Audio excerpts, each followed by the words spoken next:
Hello 19 फङ्किङ खाना आएछ एकछिन देउराली बढेछ ढुङ्गा आको डर्केलाई मान्छ ओ जुङ्गा आको काट्दिउँला भरो ओ जम्मै आसेवारो जुर फेरि पो भेट भयो त चिन्जानकै मान्छे पो। अनि आज चाहिँ म यो 1916 को यो कथा सुनाउँछु। यो तकमा मैले कसरी पाएको भनेर लु सुनौ है। यो तपाईको कथा नि सुन्नुला अहिले चाहिँ सानो एउटा समस्या पर्ला। समस्या यस्तो समस्याको समाधान भनेकै म हो। इमान इज्जत र पेस्टिज हेर्नु त यत्रो लगाएको तकमा हेर्नुस्। यो तकमा देख्दा ठिक्कै मलाई एउटा फेरि कथा भन्नु मन लागिगयो है। कथा चाहिँ 1914 मा हैन 1916 यो कथा चाहिँ एकछिनमा सुन्नी अहिले एकदमै जरुरी। हजुरसँग मोबाइल फोन होला? हौ कस्तो कुरा गरेको? त्यत्रो खोक्लिनको टापुमा वार लडेको लडाई लडेको मान्छेसँग त्यति नाथे कुरा हुँदैन। त्यत्रो इमान इज्जत र प्रेस्टिज तीनै चीज भएको मान्छेसँग अब यत्रो चाहिँ यहाँ ताकमा लगाइरहेको छु त्यति मोबाइल हुँदैन? लाखे फेरि आजै छुट्यो कि त्यही खोपामा थियो यत्रो भनिहाल्यो यो दारीवाल फेरि ए रछ है लु रछ हेर्नुलाई हो लु हेरौँ। हेर्न होइन एउटा छिस्सा सानो फोन गर्नु छ सन्चो बिसन्चो मात्रै। फोन पनि सानो ठुलो हुन्छ नि दिइहाल्नु न। खोसेको के गरेको कुरो बुझ्दिन त। म दिन्छु भाउजूको नम्बर मलाई थाहा छैन।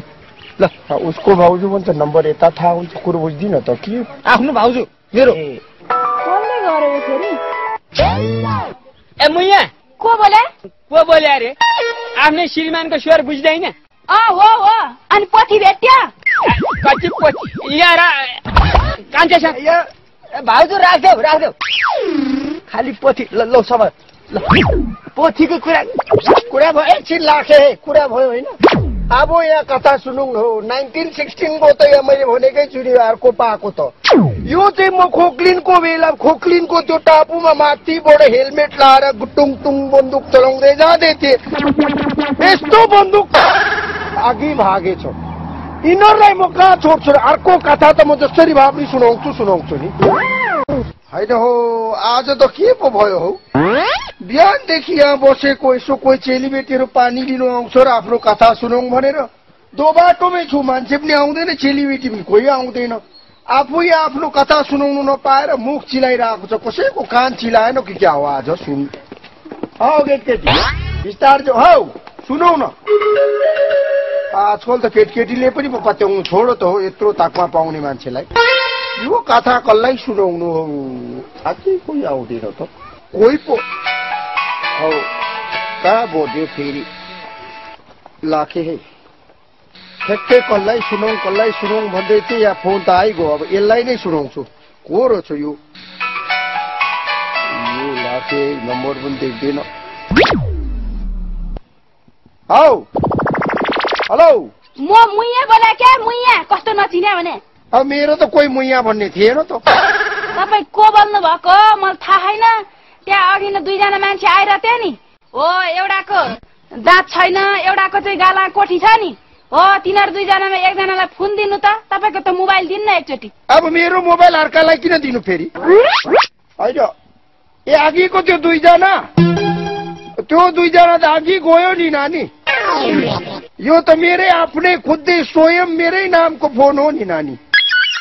यो मेरो त ताकमाको कथा छ नि हो नानी। 1916 को त अनि कथा सुनेकै छैनौ नानीले। अनि यो कथामा त यहाँ फिल्म बनाउने भनेर कति आयो तर म मानेकै छुइनँ। अनि मलाई यत्रो भनेको भनेछ लाखे फोन नराखौँ है एकछिन है। बरु त्यतापट्टि बरु पैसा सिद्धियो भनेदेखि म यताबाट अलिअलि यहाँ हालिदिउँला तर कथा चाहिँ नसुनि नराखौँ है नानी। हेलो हेलो हौ को अघिदेखि हेलो अघि पो फोन राखेछ कस्तो खालको हो। एक्लै पो बोल्दै रहेछु म त। टिट गर्दो रहेछ केटी बोलेको जस्तो लाग्छ। यिनीहरूले कहाँ फोन काम बिगारेर आएको छ कि क्या हो? फोन गरी सोध्छ त। अब के भएर पो यो लाइन ठ्याक्कै काट्यो भने नि बोल्दा बोल्दै उताको याङ पो सिध्यो कि नेटवर्कले पो हो कि आयो लु अब गरेर एकचोटि आफै कुरा गरौँ त। बिहानदेखि भन्नु नपाएको कुराहरू यहाँ हेलो म यहाँ के भन्ने होइन, अघि फोन गरेको मलाई यहाँ दुईटा त्यो झुसेहरूको बारेमा सोध्दै थियो नि। अनि पोथी पनि ल्याखा त्यहाँ? यहीँनिर छ, सेतो होइन, हो यहाँ चारो हाल्दैछु। यहीँनिर मेरो अगाडि नै छ है। म तक्मै बुढा बोलेको नि, यहाँ सुनो त, सुन्दैछौ? यो त तक्मा हो नि, अनि क्रेम चेस खेलेर धुपबत्ती बालेर पाएको हो र बहादुरी लोडेर पाएको हो नि, मन्दिरको घन्टी जस्तो होइन नि। थाहा छ। हौ मलाई चिन्यो? होइन, तपाईँलाई मैले कसरी चिन्नु भने? मलाई कसरी चिन्ने अरे? मेरो ठेक्कै गालाको मुन्तिरपट्टि खुकुरीले चिर्लिक्कै काटेको छ। अब यहाँ भन्दा बुझ्दैन होला, मेरो चिम्से आँखाको ठेक्कै मुन्तिर काटेको छ। चन्द्रमामा पनि दाग छ, अनि म अर्को यहाँ धरतीमा भएको अर्को चन्द्रमा जस्तै गोलो अनुहार भएकोमा पनि ठ्याक्कै अनुहारमै दाग छ है। चिन्छौ? कसरी भएको अरे? यसको कथा त सुनाउनै छ नि, जीवनमा पहिलोचोटि कसरी भएको भनेर सोध्यो है। यहाँ छेउमा भएको भए त एउटा निकालेर एकछिन तिमीलाई लगाइदिन्थ्यौ नानी। हो नि, अनि यो खोक्लिनको टापुमा 1914 को हो यो कुरा।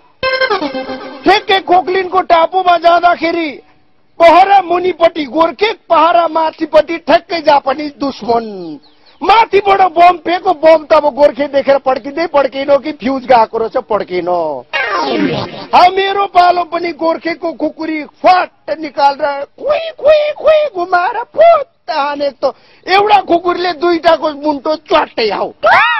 कसरी एउटा खुकुरीले दुईटाको मुन्टो चुट्टियो भनेर तल परबाट यसो मुन्टो निकालेर माथितिर हेरेको त माथिबाट आफ्नै खुकुरी तलतिर आएर फट्टै पारा गाला काटेको। त्यहाँदेखि पो गाला यस्तो भएको हौ नानी। हाँस न हौ, हाँस उठेन, हाँस्ने बेला भयो।